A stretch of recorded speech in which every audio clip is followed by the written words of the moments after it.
अभी कुछ ही साल पहले की बात है जहां एक्टर रणवीर कपूर की एक्टिंग स्किल में 100% होने पर भी उसकी फिल्मी करियर का डब्बा गोल बताया जा रहा था। सारे क्रिटिक्स सीधे तौर पर टेढ़े तरीके से इसकी फिल्मों के सिलेक्शन को काफ़ी ज़्यादा क्रिटिसाइज कर रहे थे, जो कि एक तरीके से सही भी था क्योंकि पिछली रणवीर की तीनों फिल्मों ने बॉक्स ऑफिस पर कुछ खास कमाल नहीं दिखाया था और जिन्होंने दिखाया भी था वह भी थोड़े फेक कलेक्शन की वजह से काले बादलों के पीछे छुपे रह गए थे।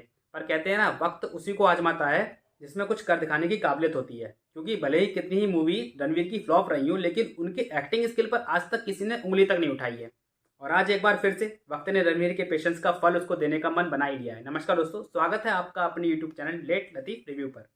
डायरेक्टर राजकुमार हिरानी को जिस तरह से लिमिटेड फिल्म लेकिन सक्सेसफुल कंटिन्यू हिट देने वाले डायरेक्टर में काउंट किया जाता है जिनकी आज तक कोई भी मूवी फ्लॉप नहीं हुई है, वैसा ही दूसरा डायरेक्शन के फील्ड में अपना अलग नाम बनाने की राह पर चल पड़े डायरेक्टर संदीप रेड्डी बग्गा का नाम भी आप लोगों को अब नोट करना पड़ेगा, क्योंकि यह बंदा अब शायद ही किसी की रोक के रुकने वाला है। किसी इंटरव्यू में ऐसा कहा गया था कि फिल्म कबीर सिंह और अर्जुन रेड्डी एक सभ्य समाज के लिए काफी वॉयलेंट फिल्में थी जो संदीप रेड्डी बग्गा ने ही डायरेक्ट की थी। जिस पर इंटरव्यू को जवाब देते हुए संदीप ने कहा था कि if you think my last movie is full of violence then I will show you the real violence. और यह समय था लगभग अब से 4 साल पहले, 2019 के समय की बात है। और डेफिनेटली वह उस समय फिल्म एनिमल के बारे में ही बात कर रहे होंगे, तो इस बंदे की मूवी के प्रति समर्पण को आप लोग देख ही सकते हो। पूरे 4 साल से वह एनिमल के बेसिक प्लॉट पर ही काम करने पर लगे हुए थे और मेहनत आखिरकार रंग लाते हुए दिखाई भी दे रही है। जहां रणबीर कपूर की transformation totally destroy his last image in Bollywood drama, क्योंकि अधिकांशतः इनकी हिट मूवी में रणवीर चॉकलेटी cute mama's boy face figure के साथ ही देखने को मिले हैं, लेकिन इस बार मम्माज बॉय से सीधा daddy's lion. What a transformation. पता है, इस फिल्म में जो बेस सबको अट्रैक्ट कर रहा है ना, वह है इसका यूनिक स्टोरी प्लॉट, जहां बाप बेटे के डीप वाइल्ड ग्राफ को वाइड व्यू में दिखाया जाने वाला है। क्योंकि बॉलीवुड में, अब बॉलीवुड में ही नहीं बल्कि भारत में रिलेशन पर बनने वाली सारी फिल्मों ने ऑडियंस के बीच एक अलग कनेक्शन बनाया है, क्योंकि हम सभी भारतवासी रिश्तों की भावनाओं की अहमियत को समझते ही नहीं बल्कि जीते हैं। जहाँ छोटे छोटे चचेरे ममेरे इन रिश्तों को बचाने तक के लिए हम न जाने अपनी असल जिंदगी में कितने ही समझौते किए हुए होते हैं और फ्यूचर में भी करने के लिए तैयार रहते हैं। तो यहाँ तो बाप बेटे के अटूट रिश्ते के ऊपर ही इस फिल्म की बेसिक बुनियाद का प्लॉट रखा गया है।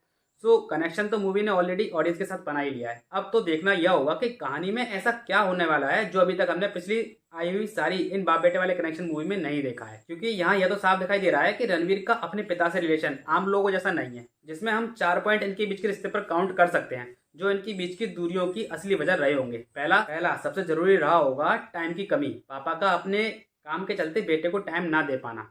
दूसरा, पापा का बेटे के ऊपर ट्रस्ट इशू, उसके काबिलियत के ऊपर ट्रस्ट इशू। और तीसरा, बेटे को मम्माज बॉय के फॉर्म में पालना। और चौथा, इन सब के रिजल्ट के तौर पर बाप का बेटे के साथ वीक इमोशनल कनेक्शन। और इसी सब की खुन्नस रणवीर के कैरेक्टर को बचपन से उसके अंदर बैठ जाती है, जिसे हम ट्रेलर के शुरुआत में देख भी पाते हैं, जहां शायद दिवाली के मौके पर अपने घर वापसी पर उसके अंदर का चिड़चिड़ापन एक जानवर की भांति आखिरकार निकल ही आता है और वह अपने पिता को अपने अंदर की इच्छा को काफी अग्रेसिव वे में जाहिर करके दिखाता है ताकि उसके अंदर भरी हुई करवाहट को उसका बाप जान सके। और इस टाइम पर अनिल कपूर का कैरेक्टर काफी असहाय हेल्पलेस फील करता है, जैसे मानो कि वह कहना चाहता हो कि बेटा मुझे माफ कर दे, तेरे अंदर मेरे लिए यह नफरत नहीं होनी चाहिए थी, मुझे एक मौका दे और मैं एक बार फिर से सब कुछ ठीक करने की कोशिश करना चाहता हूँ। अच्छा, पूरे ट्रेलर में यह तो आपको पता चल ही गया होगा कि अब रणवीर का एक अलग अवतार होने वाला है जो पावर के सिस्टम में अपनी बुलंदियों पर है, लेकिन संदीप रेड्डी बग्गा का फिल्मों में कैरेक्टराइजेशन अल्टीमेट सरप्राइजिंग होता है, क्योंकि जब मेन हीरो फिल्म का इतना पावरफुल हो तो उसके सामने आने वाला विलन का हीरो से डबल पावरफुल होना तो बनता ही है। इसी वजह से अभी तक सिर्फ एक्सप्रेशन के थ्रू बॉबी के कैरेक्टर के पावर को ट्रेलर और टीजर में शो किया गया है, जहां उसके एनिमल जैसे वैश्यपन की झलक हम टीजर में देख ही चुके हैं और अब ट्रेलर में एनिमल जैसी पावर भी हमें देखने को मिली गई।